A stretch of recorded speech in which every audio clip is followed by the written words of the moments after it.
सारांश पर आज मैं प्रस्तुत हूं आगे की कहानी गैंग्रीन के साथ। यूजीसी नेट के पाठ्यक्रम में यह इकाई 7 की 16वीं कहानी है। तो आइए देखते हैं एक नज़र इस कहानी के कथ्य को और करते हैं कहानी की समीक्षा। और उससे भी पहले जान लेते हैं कहानी से संबंधित एक महत्वपूर्ण तथ्य को।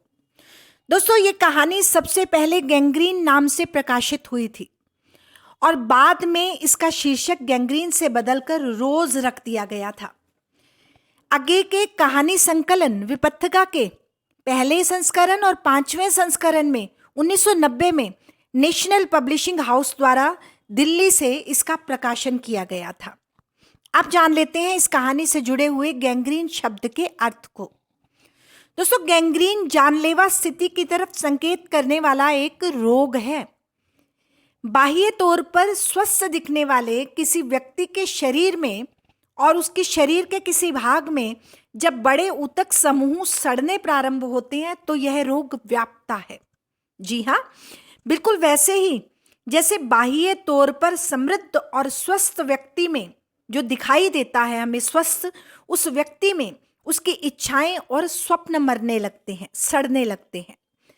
आम दिनचर्या को आदतन व्यतीत करता हुआ एक जीता जागता जीवन जब यंत्रवत तब्दील हो जाता है तो वह गैंग्रीन जैसे प्रतीकात्मक रोग का शिकार हो जाता है। गैंग्रीन प्रतीक है उदासीन हो जाने का, अंदर व्याप्ति कुंठा और अलगावपन का। गैंग्रीन की ही तरह मनुष्य को एक व्याधि उसके शरीर को छोड़कर उसके मानसिक पटल पर उसे अपाहिज बनाती है, जो उसमें निराशा को जन्म देती है, उसकी संवेदनाओं को शिथिल करती है। आइए पहले बात करते हैं कहानी के पात्रों की। कहानी की सबसे अहम किरदार है मालती, जो कहानी की प्रमुख पात्रा है। एक बच्चे की माँ है, शिथिल दाम्पत्य संबंधों की शिकार है। दूसरे हैं महेश्वर, ये मालती के पति हैं, सरकारी डिस्पेंसरी में डॉक्टर हैं। टिटी, ये मालती और महेश्वर का इकलौता बेटा है। और कथाकार, जो मालती के यहाँ आया है, वो उसके बचपन का दोस्त है और रिश्ते में भाई है।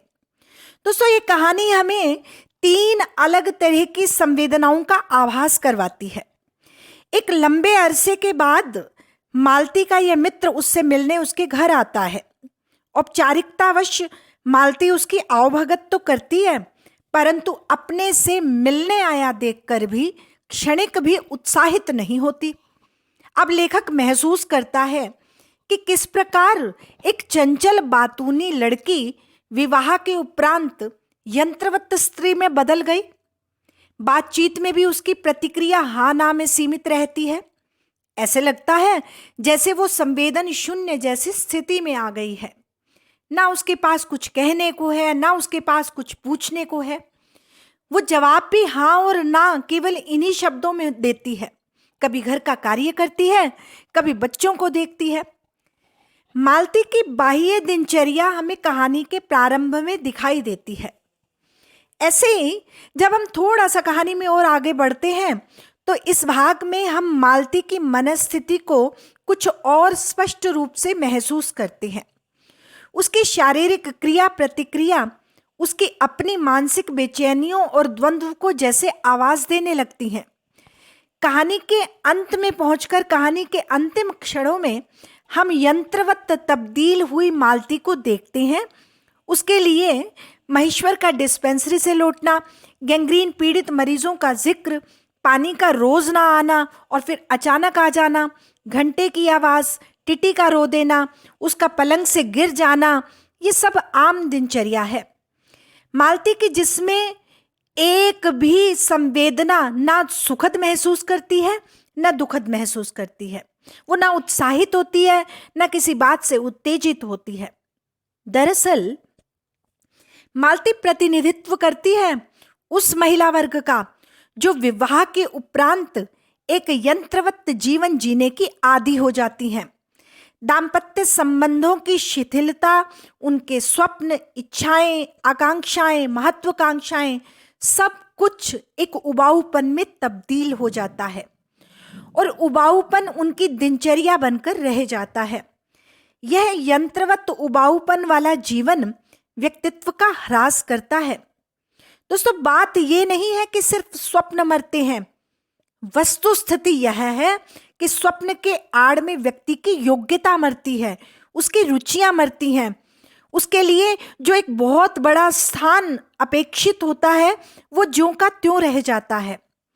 कहानी की समीक्षा के अंत में मैं कहना चाहूंगी कि इस कहानी में जीवन में आई जड़ता, वितृष्णा, अभाव, घुटन, एक ही पटरी पर सरकती जीवन शैली, स्त्री के व्यक्तिगत विकास के प्रति जो दायित्व बोध उसके पति को होना चाहिए वो न के बराबर है। उसकी दायित्वहीनता, सीमित दुनिया की कसमसाहट, निरंतर पंगु बनता जीवन और इन सब का मनोवैज्ञानिक विश्लेषण इस कहानी के मूल में है। तो दोस्तों, यह थी समीक्षा अज्ञे द्वारा रचित कहानी गैंग्रीन की। उम्मीद करती हूं आप इसे सुनकर बहुत बेहतर महसूस करेंगे और अपनी प्रतिक्रिया इस पर अवश्य जाहिर करेंगे।